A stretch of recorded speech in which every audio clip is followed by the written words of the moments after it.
தேவனுடைய வார்த்தை சொல்லுகிறது, மனுஷன் அப்பத்தினாலே மாத்திரமல்ல, தேவனுடைய வாயிலிருந்து புறப்படுகிற ஒவ்வொரு வார்த்தையினாலும் பிழைப்பான் என்று எழுதியிருக்கிறது. இதில் எழுதியிருக்கிற வார்த்தைகளை நான் விசுவாசிக்கிறேன். இயேசு கிறிஸ்து நாமத்தில் எல்லா நன்மைகளையும் பெற்றுக்கொள்வேன். ஆமேன். திருப்பு மத்தேயு சுவிசேஷம் 6ஆம் அதிகாரம் 33ஆம் வசனம் நான் வாசிக்கிறேன். முதலாவது தேவனுடைய ராஜ்யத்தையும் அவருடைய நீதியையும் தேடுங்கள், அப்பொழுது இவைகளெல்லாம் உங்களுக்கு கூட கொடுக்கப்படும். ஆமேன். நாம் நீண்ட நாட்களாக உயர்தரமான ஜெயமுள்ள வாழ்க்கையை குறித்து நம்ம கற்றுக்கொண்டு வருகிறோம். நம்ம கற்றுக்கொள்ளக்கூடிய காரியங்களை நம்ம வாழ்க்கையில் நாம் பயன்படுத்தும் போது தான் அதில் நம்ம பிளஸ்ஸிங்கை பார்க்க முடியும். அந்த பயன்படுத்தாமல் விட்டுட்டோம்னா அதில் எந்த பயனும் நமக்கு என்ன பண்ணாது, இருக்காது. அதனால் நாம் கற்றுக்கொள்ளக்கூடிய காரியத்தை பயன்படுத்தணும். எப்படி பயன்படுத்தணும்னு சொல்லி கொடுக்குறோம். அதில் தான் கர்த்தர் பாருங்கள், அந்த எண்ணத்தை உண்போம், எண்ணத்தை உடுத்துவோம், எண்ணத்தை குடிப்போம்ங்கிறத குறித்துலாம் சொல்லிக்கிட்டே வந்துட்டு, இதெல்லாம் தேவைன்னு எல்லாருமே தேடுறாங்கப்பா, நீனும் தேடுற. ஆனால் நீ அதை தேடுறதை விட்டுட்டு முதலாவது என்ன தேடு அப்படின்னு சொல்லி ஆண்டவர் அங்கே நமக்கு வெளிப்படுத்துகிறார். அப்போ நாமளுமே அஞ்ஞானிகளை போல இல்லாமல் ஞானமுள்ள தேவனுடைய பிள்ளைகளாக நம்ம இருந்து தேவனை தேடணும். தேவனை என்ன பண்ணணும்? தேடணும். தேடு அப்படிங்கிறது ரொம்ப முக்கியமானது. Amen. Seek the kingdom of God. இப்போ தேவனையும் தேவனுடைய ராஜ்யத்தையும் தேடும்போது, தேவனையும் தேவனுடைய நீதியையும் தேடும்போது இவைகளெல்லாம் உங்களுக்கு கூட கொடுக்கப்படும். அப்போ மற்றவங்களை தேடுறதுக்கும் நம்ம தேடுறதுக்கும் பெரிய வித்தியாசம் இருக்குது. ஆமென். எத்தனை பேர் ஆமேன்னு சொல்கிறது? அப்போ மற்றவர்களுக்கு அவங்களுக்கு என்ன வேணுமோ அதை மட்டும் தான் தேடுறாங்க. நாம் மாத்திரம் நமக்கு என்ன தேவைங்கிறதை காட்டிலும் நமக்கு தேவையானவர் யார் அப்படின்னு தேடுறோம். இன்னும் இப்படி சொல்லலாம் பாருங்கள், எல்லாரும் தேவையை நிமித்தம் வாழ்ந்து கொண்டு இருக்கிறாங்க. ஆனால் நமக்கு மட்டும் தேவையே இயேசு தான். எத்தனை பேர் ஆமேன்னு சொல்லுது? அதுதான் மரியாள் மார்த்தாளை பற்றி பார்க்கும்போது ஆண்டவர் அங்கே சொல்கிறார் பாருங்கள், தேவையானது ஒன்றே அப்படிங்கிறாரு. அது என்ன தேவையானது ஒன்றே? அப்போ மார்த்தாள் பண்ணுறதுலாம் சரியில்லையா, தவறா? அப்படி இல்லை. அதில் எது பெஸ்ட்டு, எது ஃபஸ்ட்டு அப்படின்னு இப்போ சொல்கிறாரு. இன்றைக்கி இங்கே சொல்லும்போது சொல்கிறாரு, தேடு, முதலாவது தேடு. அப்போ தேடுற நாம் முதலாவது தேடணும், ரெண்டாவது தேடுறதில்லை. அப்போ முதலாவது நம்ம தேடும் போதெல்லாம் கர்த்தர் சொல்கிறாரு, நீ ஃபஸ்ட்டு என்ன தேடுனா, நீ எதை தேடுன்னு நினைக்கிறியோ, எது விரும்புகிறியோ அது எல்லாத்தையும் நான் உனக்கு தேடி உனக்கு கொண்டு கொடுக்க எல்லா தேவன் என்ன பண்ணுறேன். அப்போ நான் ஃபஸ்ட்டு சொல்லுங்கள், ஃபஸ்ட்டு தேடுவேன் அவரை. ஆமென். அப்போ முன்னுரிமை நம்ம எதுக்கு கொடுக்குறோம், எதை தேடுறவங்க தான் முக்கியம். அப்போ இங்கே தேடு அப்படின்னு சொல்லும்போது நமக்கு நினைவுக்கு வரும் லூக்கா சுவிசேஷத்தில் 15ஆம் அதிகாரத்தில் 2 சம்பவம் 3 சம்பவம் வரும். அது 2 சம்பவம். ஒரு சம்பவம் 100 ஆடு இருக்கும் இல்லையா, அதில் ஒரு ஆடு காணாத போயிடும். அந்த ஆடு காணாத போன பிறகு அந்த மேய்ப்பன் போய் என்ன பண்ணுவான், 99 ஆடுகளை விட்டுட்டு ஒரு ஆடை தேடி கண்டுபிடிப்பான். ஆமென். அப்போ கர்த்தர் பாருங்க, நம்மளை அப்படி தான் தேடி கண்டுபிடிச்சி சந்தோஷப்பட்டார். ஆமென். அப்போ கர்த்தர் என்னை தேடி கண்டுபிடிச்சி சந்தோஷப்பட்டிருக்கிறாருன்னா நான் அவரை தேடணும். உண்மையிலே கர்த்தர் உங்களை தேடி இருக்கிறாரா, தேடி கண்டுபிடிச்சிருக்கிறாரா? கண்டுபிடிச்சிருக்கிறார். அதில் தான் இந்த உலகத்தில் எத்தனையோ பேர் இருக்கிறாங்க இல்லையாங்க. ஊமைக்காக சொல்கிறாரு 100 ஆடுன்னு இல்லையா. இப்போ லட்சக்கணக்கான ஆடுகள் இருக்குது, கோடிக்கணக்கான ஆடுகள் இருக்குது. அதில் கர்த்தர் நம்மளை தேடி செலக்ட் பண்ணிருக்கிறார். எத்தனை பேர் ஆமேன்னு சொல்கிறது? அப்போ அந்த 100 ஆடை 99 ஆடை காட்டிலும் அந்த ஒரு ஆடு ரொம்ப முக்கியமானது என்ன பண்ணுது, கர்த்தருடைய பார்வையில் இருக்குது. அதெல்லாம் இன்றைக்கி நீங்கள் முடிவு பண்ணணும், கர்த்தருடைய பார்வையில் நான் ரொம்ப முக்கியமானவனாக இருக்கிறேன். ஒருவேளை என்னுடைய வாழ்க்கை அற்பமாக இருக்கலாம், என் குடும்பம் அற்பமாக இருக்கலாம், ஆனால் கர்த்தருடைய பார்வையில் நான் ரொம்ப விலையேற பெற்றவனா என்ன பண்ணுறேன், இருக்கிறேன். எத்தனை பேர் ஆமேன்னு சொல்கிறது? அப்போ ஒருவேளை நம்ம சொல்கிற பேச்செல்லாம் கேட்டுதால என்னை தேடி கண்டுபிடிச்சாருன்னா இல்லை. ஏன்னா அங்கே நமக்கு தெரியும் நம்ம எப்படி இருந்தோம், எப்படி வாழ்ந்தோம், எப்படி வளர்ந்தோன்னு சொல்லி இல்லையா. ஆனால் பாருங்கள், அவ்வளோ எத்தனையோ முறை சொல்லியிருப்பாங்க இயேசு பற்றி, வேணான்னு ஒதுக்கி இருப்போம். ஆனால் திரும்ப திரும்ப கர்த்தர் தேடி கண்டுபிடிச்சி என்னை கொண்டு வந்து என்ன பண்ணிருக்காரு, மந்தையில் சேர்த்துருக்கிறார், சபையில் சேர்த்துருக்கிறார். அமேன்னு சொல்லாமா. அப்போ தேடி திரும்புவது நமக்கு ரொம்ப முக்கியமானது. அப்போ அவர் என்னை தேடி வந்திருக்கிறாருன்னு சொன்னால், நான் எந்த அளவுக்கு என்னை முக்கியப்படுத்தி தேடுறாரோ, நான் அவரை முக்கியப்படுத்தி நான் அவருக்கு முன்னுரிமை கொடுத்து நான் முதலாவது அவரை தேடும்போது எனக்கு என்னெல்லாம் வேணுமோ அவர் சப்ளை பண்ண போதுமானவராய் இருக்கிறார். ஆமென் சொல்லலாமா? அப்போ நான் அவரை தேடும்போது சொல்லுங்கள், நான் அவரை தேடும்போது சொல்லுங்கள், நான் அவரை தேடும்போது எனக்கு என்னெல்லாம் வேணுமோ அதை எல்லாவற்றையும் என் தேவன் தேடி கொடுக்க போதுமானவராய் இருக்கிறார். ஆமென். அடுத்தது அந்த 10 வெள்ளி காசை பற்றி நமக்கு தெரியும் இல்லைங்களா? அந்த 10 வெள்ளி காசுலையும் அப்படி தான். 10ல் 9 இருக்கும், 1 காணாத போயிடும். ஒன்று காணாமல் போயிடும். ஒன்று காணாமல் போனோடனே அவங்க அலட்சியமாக இல்லை இல்லைங்களா? அலட்சியமாக இல்லை. அப்போ அலட்சியமெல்லாம் என்ன பண்ணுறாங்கன்னா, அதை எப்படியாவது தேடி கண்டுபிடிக்கிறாங்க. 9 இருக்குதுன்னு சொல்லிட்டு அதில் சந்தோஷப்படலை. அந்த 1 ரொம்ப முக்கியமானது என்ன பண்ணுது? அப்போ யோசிச்சு பாருங்கள், நாமளுமே இந்த தேவனை தேடும்போது அலட்சியமாக தேடக்கூடாது. இன்னும் சொல்லப்போனால் அலட்சியமாக தேடுறதை காட்டிலும் சாதாரணமாக எல்லாரும் போல் நம்ம இருக்கக்கூடாது. எல்லாரும் போல் ஒரு சபையிலே வரவங்க சாதாரணமாக இந்த தேவனை தேடலாம். நாம் அப்படிப்பட்டவர்களாக இருக்கக்கூடாது. உண்மையிலே நம்ம அப்படிப்பட்டவர் இல்லை. அதனால தான் செவ்வாய்க்கிழமையில் வரோம், வெள்ளிக்கிழமையில் வரோம், ஞாயிற்றுக்கிழமை சாயங்காலம் வரோம். ஏன்னா நம்ம ஸ்பெஷலில் நமக்கு தெரியுது. அதனால் நம்ம ஸ்பெஷலாக என்ன பண்ணுறவரை தேடுறப்ப அந்த பெண்மணி அலட்சியமாக தேடலை. அலட்சியம் என்ன பண்ணல, பரவாயில்ல போ, நம்ம வீட்டில் தானே போச்சு, எப்பயாவது கடைக்கு தேடும்போது கண்டுபிடிச்சிக்கலாம்னு விடலை இல்லைங்களா? நம்மளுமே சில நேரத்தில் சில பொருட்கள் தேடும்போது பார்த்தோன்னா அது கிடைக்காது. அப்புறம் நம்ம விட்டுருவோம், போ அப்படின்னு விட்டுருவோம். என்னைக்காவது வேறு ஏதாவது தேடுவோம். நம்ம அப்போ தேடுற பொருள் கிடைக்காது, முன்னாடி தேடின பொருள் கிடைக்கும். அப்போ நாம் என்ன பண்ணுறோம், இங்கே தானே கிடக்குதுன்னு விட்டுருவோம். அம்மா தானே. ஆனால் அந்த பெண்மணி இப்படி விடலை. அதை தான் நீ சொல்ல வரேன். நான் கர்த்தரை தேடும்போது அலட்சியமாக உதாசீனப்படுத்திட்டோ இல்லை, நான் கர்த்தரை தேடும்போது மன உறுதியோடு தேடுவேன். எப்படி தேடுவேன்? மன உறுதியோடு தேடுவேன். அங்கே சொல்லும்போது மனம் திரும்புகிறத பற்றி தான் அங்கே சொல்லுவார். ரெண்டு ஓமையிலையும். 3வது ஓமையை இளையகுமாரனை பற்றி, அதுலேயும் மனம் திரும்பதை கூட தான் சொல்லுவார். அப்போ நான் தேவனை தேடும்போது ஒவ்வொரு நாளும் மனம் திரும்பி மனதை மாற்றி மன உறுதியோடு தேடுவேன். அந்த பெண்மணி மன உறுதியாக தேடுறாங்க, கண்டிப்பாக எனக்கு கிடைக்குன்னு. இன்றைக்கி நம்ம அதுதான் தேடுங்கள் கண்டடைவீர்கள். அப்போ தேடுகிற எல்லாரும் அதை கண்டடைய, அப்போ கர்த்தரை நான் தேட தேட தேட தேட கர்த்தரை நான் கண்டைய எனக்கு என்னெல்லாம் வேணுமோ அதை கர்த்தர் செய்ய போதுமானவராய் இருக்கிறார். ஆமென் சொல்லமா? நான் மன உறுதியை தேடுவேன்.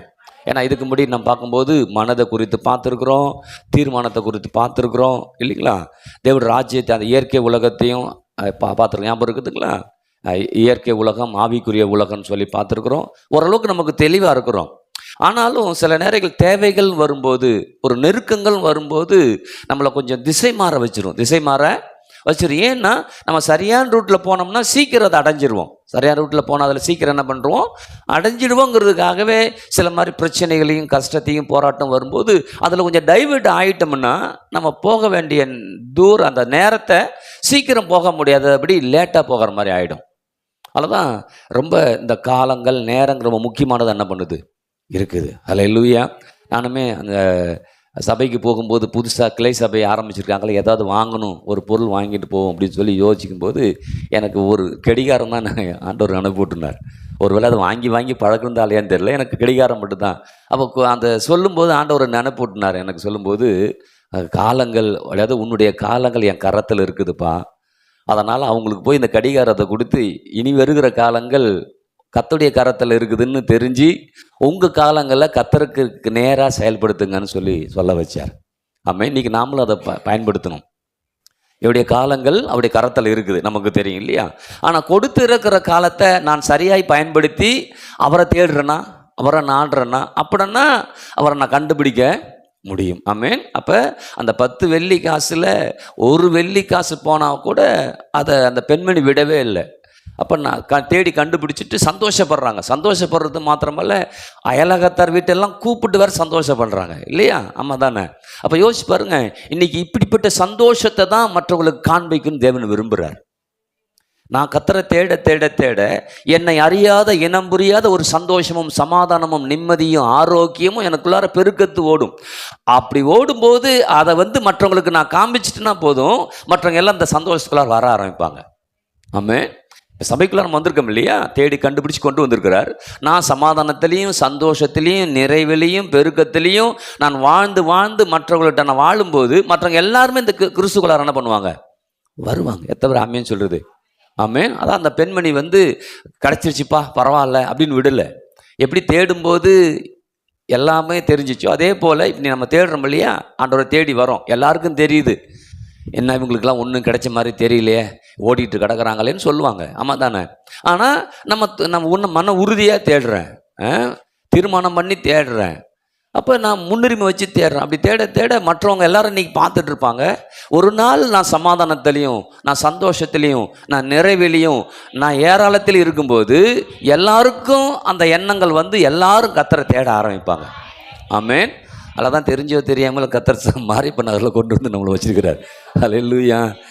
இந்த இடத்த விட்டு போகலான்னா கூட கர்த்தர் போகிற மாதிரி என்ன பண்ணல, இல்லை, ஏதோ ஒரு இடத்துல நம்மளை திரும்ப திரும்ப என்ன பண்ணுறாரு, கொண்டு வந்து நம்மளை தேட வைக்கிறார். அப்போ நம்ம முடிவு பண்ணிக்கணும், இனிமேல் நான் அலட்சியமாக தேட மாட்டேன். அல்லேலூயா. எத்தனை ஆமேன்னு சொல்லுது. அப்போ மன உறுதியாக கண்டிப்பாக நான் தேடுறேன். இத்தனை வருஷம் தேடிட்டேன். தேட தேட நான் இன்னும் அதற்கு ப்ரையாரிட்டி, அதாவது முன்னுரிமை கொடுத்து கொடுத்து தேடுறேன். இன்னும் சொல்ல போனால் நான் 5:30 மணிக்கு வரேன், 6 மணிக்கு வரேன், 6:30க்கு வரேன். இன்னும் இந்த டைமிங்கெல்லாம் இன்னும் நம்ம முன்னாடி என்ன பண்ணும் வரணும். 6 மணிக்கு அப்படின்னு சொல்லும்போது 6 மணிக்கு வந்து ஆராதனை பண்ணுறது தவறு கிடையாது. ஒரு 5:45 வந்து நம்ம நல்லா தூதிச்சு நம்ம ஜெபம் பண்ணி நான் ஆயத்தமாகி நம்முடைய மைண்ட் செட்லாம் மாறி அதோடைய இதே வித்தியாசமாக என்ன பண்ணும் இருக்கும். சொல்கிறது புரியுதுங்களான்னு தெரியல. நம்ம எல்லாம் வேலை செஞ்சு தான் வரோம், நான் தவறாக சொல்ல. ஆனால் வர்றது கொஞ்சம் முன்னாடியே வந்து நாம் உட்காந்து ஆண்டவரை துதித்து ஒரு 2 வசனத்தை பேசிட்டு, ஆண்டவரே என்னுடைய வாழ்க்கைக்கு தகுந்த வார்த்தைகள் எனக்கு கொடுங்க, என்னோட நீங்கள் பேசுங்க ஆண்டவரே, என் வாழ்க்கையை கட்டு எழுப்புங்க. இப்படி ஆயத்தமானோம்னா அதோடைய பிளெஸ்ஸிங் வித்தியாசமாக என்ன பண்ணும் இருக்கும். ஆமென். அப்போ அந்த பெண்மணி வந்து ஒரு வித்தியாசமான பெண்மணி. இப்போ நீங்கள் இருக்கிற ஒவ்வொருத்தரும் வித்தியாசமானவர்கள். அப்போ உங்களுக்குள்ளார இருக்க தாளந்துகள், ஆற்றல்கள், திறமைகள்லாம் கர்த்தர் அற்புதமாக வெளிப்படுத்துவார். அந்த வெளிப்படுத்தும் போது அதில் நான் பயணம் பண்ணிட்டோம்னா சீக்கிரம் அந்த ஆசீர்வாதத்தை நான் அடைஞ்சிட முடியும். எதை பேர் ஆமேன்னு சொல்லுது. அப்போ அந்த பெண்மணி மிகப்பெரிய சந்தோஷம் அடைஞ்சது போல் இந்த நாளில் ஆராதனைக்கு வந்த ஒவ்வொரு பிள்ளைகளையும் கர்த்தர் சந்தோஷத்துலேயும், சமாதானத்திலையும், நிம்மதியிலையும், ஆரோக்கியத்திலையும், ஏராளத்திலையும், தாராளத்திலையும் கர்த்தர் நடத்துவார். ஆமேன்னு சொல்லாமா. அதனால் வரும்போது சந்தோஷமாக வாங்க, நான் கர்த்தர் நல்லா ஆராதிக்க போகிறேன், கர்த்தர் என்னை தேடி கண்டுபிடிச்சிருக்கிறாரு இல்லையா. நம்ம குடும்பத்தில் நம்ம தான் முதல்ல தேடி கண்டுபிடிச்சிருக்கிறாரு இல்லையா. இந்த ஊரில் நம்மளை தான் ஒருத்தர் கண்டுபிடிச்சிருக்கிறாரு. ஆமென். நமக்கு என்னன்னா மற்றவங்களான்னு யோசிக்கிறோம், நல்ல விஷயம். ஆனால் மற்றவங்களாம் தேடி கண்டுபிடிப்பதற்கு கர்த்தர் நம்மளை தான் பயன்படுத்த விரும்புகிறார். அப்போ நான் அவரை தேடி, அவரை நாடி, மன உறுதியோடு, தீர்மானத்தோடு நான் வரும்போது கண்டிப்பாய் அதை நான் அடைய முடியும். இன்னொன்று, ஒரு குறிக்கோளாக வச்சுக்கணும். என்ன பண்ணி வச்சுக்கணும், ஒரு குறிக்கோளாக வச்சுக்கணும்னா இவரை தேடாமல் நான் இருக்கவே மாட்டேன். அந்த பெண்மணி குறிக்கோள் வச்சிருச்சு. 9 இருக்குது, ஓகே. அதே மாதிரி அந்த மேய்ப்பனும் 99 இருக்குது. ஆனால் அந்த ஒன்று போனால் உதாசீனப்படுத்தலை, மன உறுதியை திரும்ப என்ன பண்ணுறாரு, தேடுற. அப்போ இன்றைக்கி நாமளும் ஒரு குறிக்கோள் வச்சிடணும். என்ன நடந்தாலும், என்ன பிரச்சனை இருந்தாலும், என்ன பலவீனம் இருந்தாலும் நான் கர்த்தரை தேடுறதை விடவே மாட்டேன்.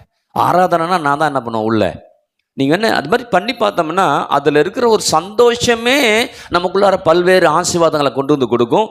பல்வேறு வழிகளில் வாசல் நமக்கு திறக்கும்.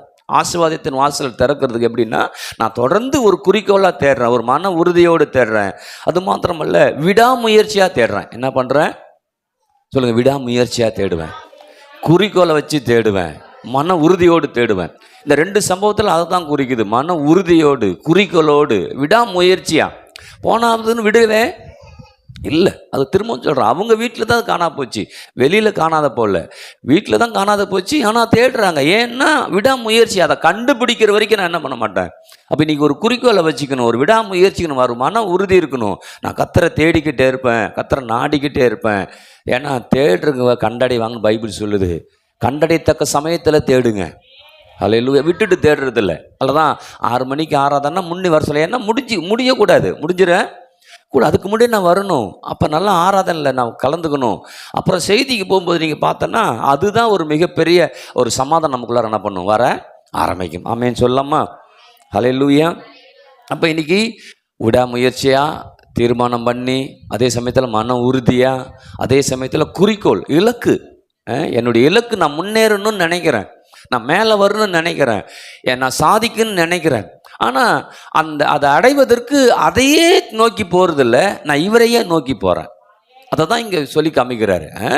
எல்லாருக்கும் குறிக்கோள் என்ன? நல்லா குடும்பம் இருக்கணும், நல்லா சமாதானமாக இருக்கணும், சந்தோஷமாக இருக்கணும், நல்ல பணம் இருக்கணும் இல்லையா, வீடு இருக்கணும், வசதி இருக்கணும், எல்லாருக்கும் அது ஒரு குறிக்கோள் இருக்குது. அதுதான் எல்லாரும் தேடி போகிறாங்க. ஆனால் என்னுடைய குறிக்கோள் பணம் வீடு இல்லை, என்னுடைய குறிக்கோள் தேவன். எத்தனை ஆமேன்னு சொல்லுது.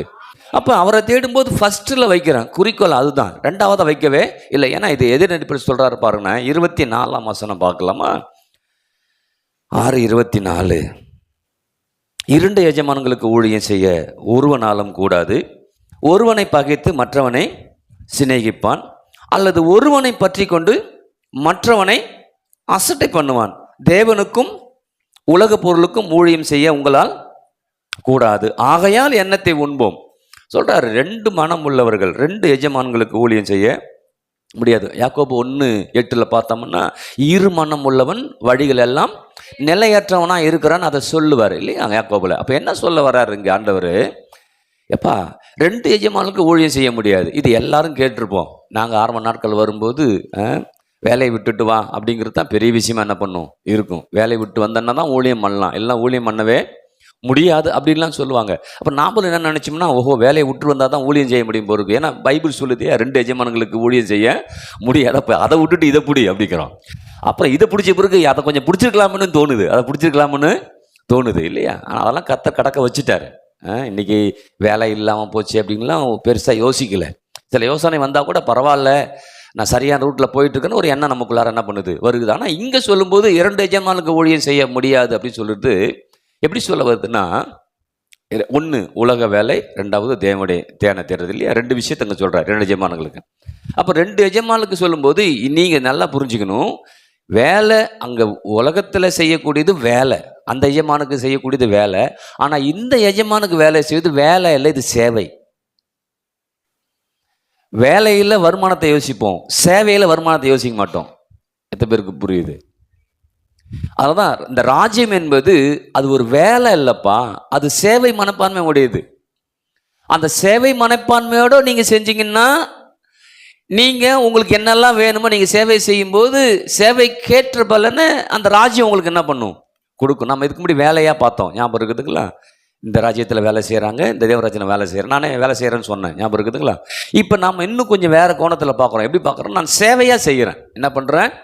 என்ன பலன் வருதுன்னு பார்க்குறது இல்லை, கர்த்தர் பலனை கொடுக்குறவர் என்ன பண்ணுறாரு? ஏன்னா ஏன்னா அந்த வேலை சேவையை ஏன் சொல்லி கொடுக்குறேன் அப்படின்னு சொன்னால், இங்கே வரும்போது எதுக்கு முன்னுரிமை கொடுக்குறேன்? சில நேரத்தில் நமக்கு ஆராதனை சமையலில் வேலை இருக்கும், ஆமாம் தானே? நம்ம இந்த உலகத்திலே பார்க்கலாம், இவர் இதில் சேவை செய்கிறாருங்க அப்படிம்பாங்க. அப்போ சேவை செய்கிறாருன்னா அந்த சேவையில் இருக்கிறவங்களுக்கு யார் காசு கொடுப்பா? வேலை செய்கிறவங்களுக்கு ஒரு முதலாளியில் காசு கொடுத்துருவான் இல்லையா. இப்போ சேவைன்னு வரும்போது யார் கொடுப்பான்னே தெரியாது. ஆனால் இங்கே சொல்லும்போது எப்படி சொல்கிறாருன்னா, 2 எஜமானங்களை ஊழியம் செய்ய உங்களால் முடியாது, ஒருவனை பக்கத்து ஒருவனை பத்துக்கொள்வான்னு சொல்லும்போது, ஒன்று நான் சொல்லிக் கொடுக்குறவங்களுக்கு, நீ எது ஃபஸ்ட்டு வைக்கிறியோ அப்போ உனக்குள்ளார சரியாக அவரை தேடுறன்னு அர்த்தம். ஒரு பக்கம் வேலையும் அவசியம், இதுவும் அவசியம். இப்போ நிறைய பேர் இதில் தான் பிரச்சனை ஆகிடுது. வேலை செய்யாமல் ஊழியத்துக்கு வந்துட்டோம்னா எனக்கு ஆசை யார் கொடுப்பா அப்படின்னு யோசிக்கிறாங்க. ஆனால் ஆண்டவர் சொல்கிறாரு, நீ முதலாவது எதை வைக்கிற? வேலையை வைக்கிறியா, என்ன வைக்கிறியா? அவரை வச்சுட்டோம்னா அதெல்லாம் அவர் சந்திக்கிறேங்கிறாரு. வேலையை வச்சுட்டா யார் வேலைக்கு செய்கிறீங்களோ அவங்க தான் சந்திக்கணும். இங்கே கேட்கவே முடியாது, ஆமாம் தானே? நான் வேலையாக செய்கிறத நான் நல்லா செய்வேன், கர்த்தருக்கு மகிமைப்படும்படியா. ஆனால் இங்கே வரும்போது நான் சேவையாக செய்கிறேன். என்ன பண்ணுறேன்? சேவையாக செய்கிறேன். அப்போ வேலையில் கூலி வருதோ இல்லையோ, சேவையில் கூலி அதிகமாக என்ன பண்ணும்? வரும். ஆமென். அப்போ நான் இதை விட்டுட்டு அங்கே போகிறதில்ல, அதை விட்டுட்டு இங்கே வர்றதில்ல. இப்போ நீங்கள் வேலையும் செய்யலாம், ஊழியமும் செய்யலாம்னு சொல்ல வரேன். புரியுதுங்களா? அப்போ எப்படி செய்யறது ஆண்டவர்? என்ன வேலையை 2வது வச்சிரு, ஊழியத்தை முதல்ல வச்சிரு. அதை சொல்லி கொடுக்கறதுக்காக தான் அதை அடுத்து சொல்லி கொடுக்குற. இதை சொல்லிட்டு தான் அடுத்து சொல்கிறாரு. எப்படி சொல்கிறாரு பாருங்க, 24 சொல்லிட்டு தான், உலக பொருளுக்கும் ஊழியம் செய்ய உங்களால் கூடாது, ஆகையால் எண்ணத்தை உண்போம் எண்ணத்தை உடுத்துவோம் சொல்லி அந்த விஷயத்தை சொல்லிட்டு வந்துட்டு கடைசியாக முடிக்கும்போது என்ன சொல்கிறாரு?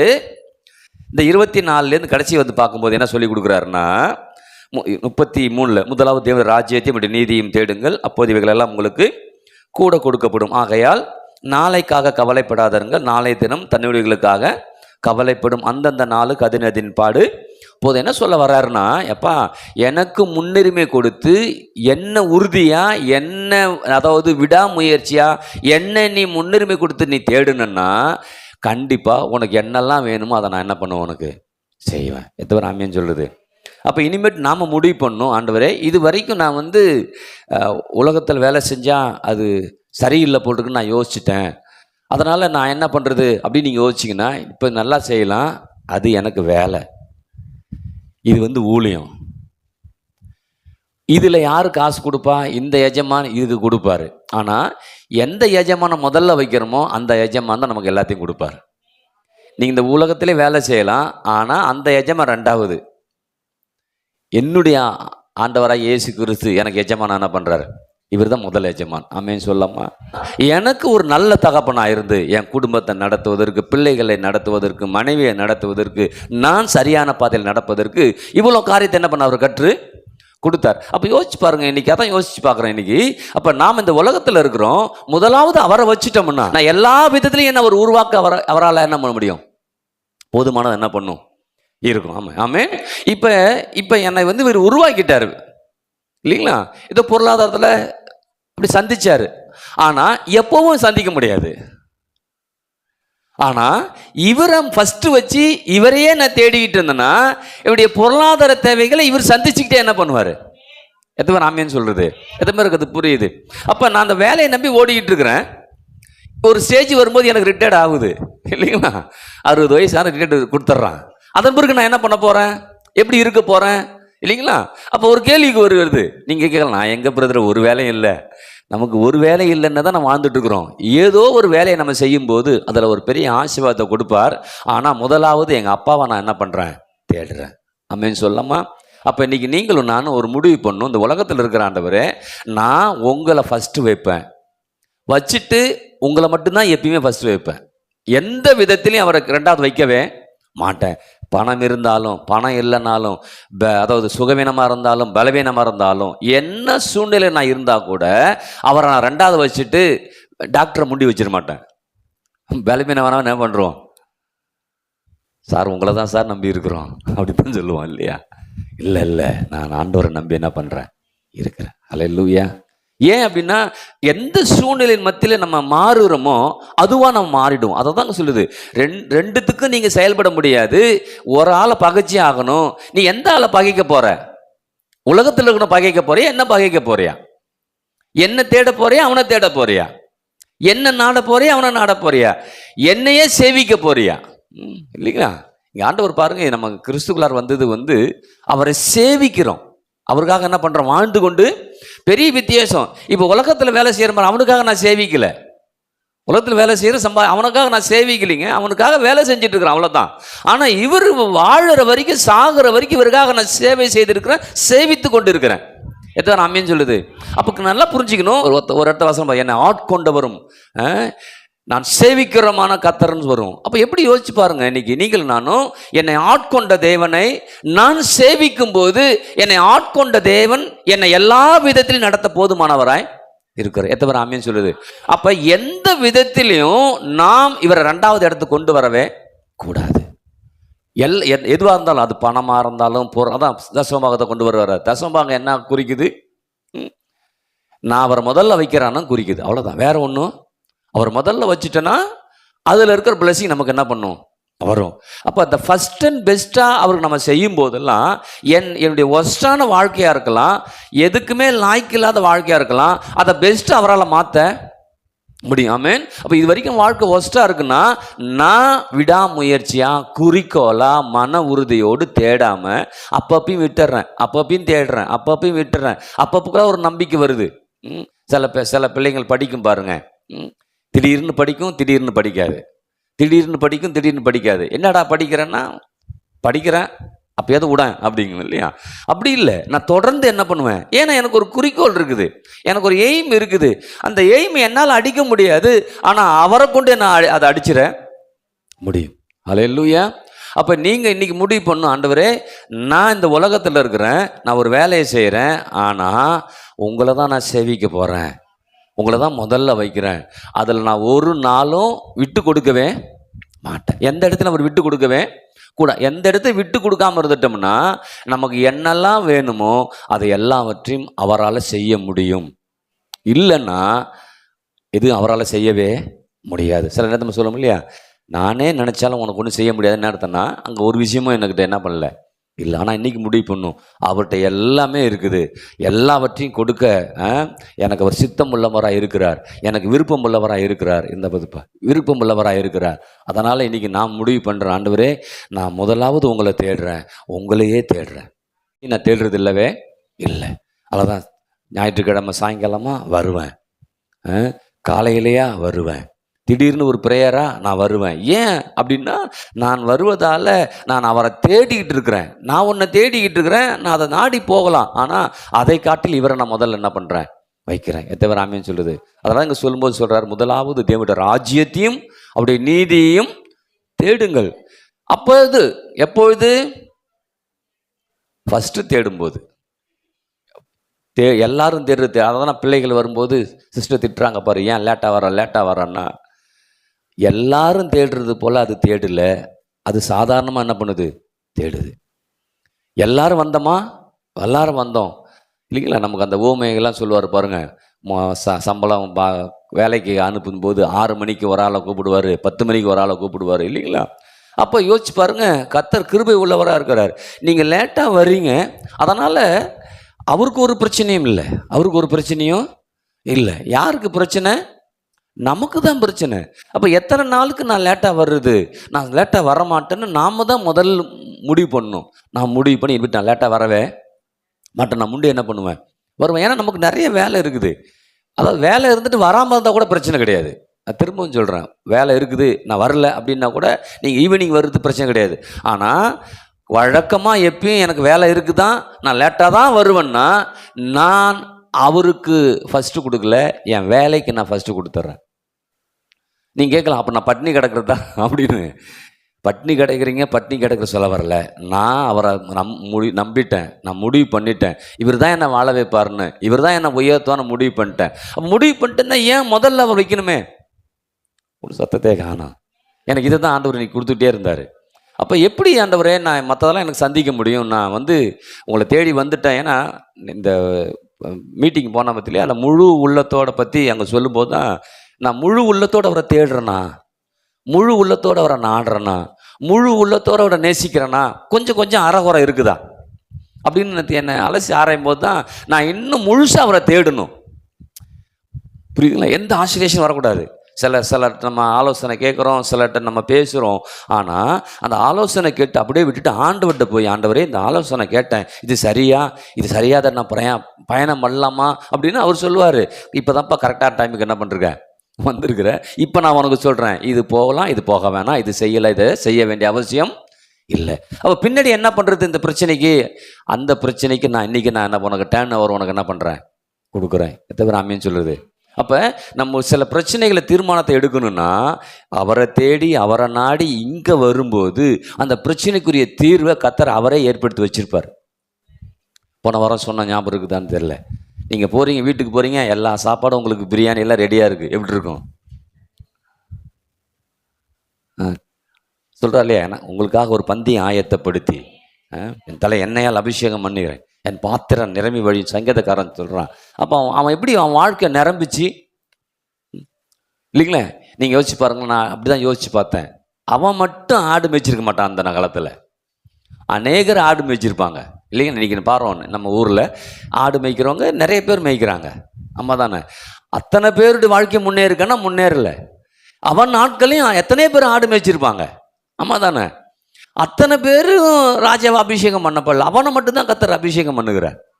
அப்போ எப்படி அபிஷேகம் பண்ணார்? நல்லா யோசிச்சு பாருங்களேன். அவன் அந்த குடும்பத்தில் பிறந்திருக்கான். ஈசாய்க்கு பிள்ளை என்ன பண்ணுறான்? அந்த குடும்பத்தில் பிறந்திருக்கிறதால, அந்த குடும்பத்தில் பிறந்திருக்கிறவன் அவன் கர்த்தரை தேடுறான். எந்த இடத்துல இருக்கிறன்னு அவனுக்கு இல்லை, எந்த இடத்துல இருந்தாலும். அப்போ மற்றவங்களாம் ஆடு மேய்ச்சாங்க, அவங்க வேலை என்ன? ஆடு மேய்க்கிற வேலை தான் என் வேலை இல்லைங்களா அப்படின்னு இருந்தாங்க. ஆனால் இவன் வேலை என்ன? இவன் ஆடு மேய்க்கிற வேலை தான், ஆனால் அதில் இவன் தான் கர்த்தர் தான் முதல்ல வைக்கிறான். அதனால தான் கர்த்தர் பாருங்க, அவனை போய் கூட்டுருவாங்கிறார். சாமுவேல் தீர்க்கதரிசி சொல்கிறான் இல்லையா, போய் கூட்டுருவா, அப்போ தான் நான் சாப்பிடுவேன் அப்படிங்கிறான். அவர் அபிஷேகம் பண்ணாமல் எனக்கு வேலையை.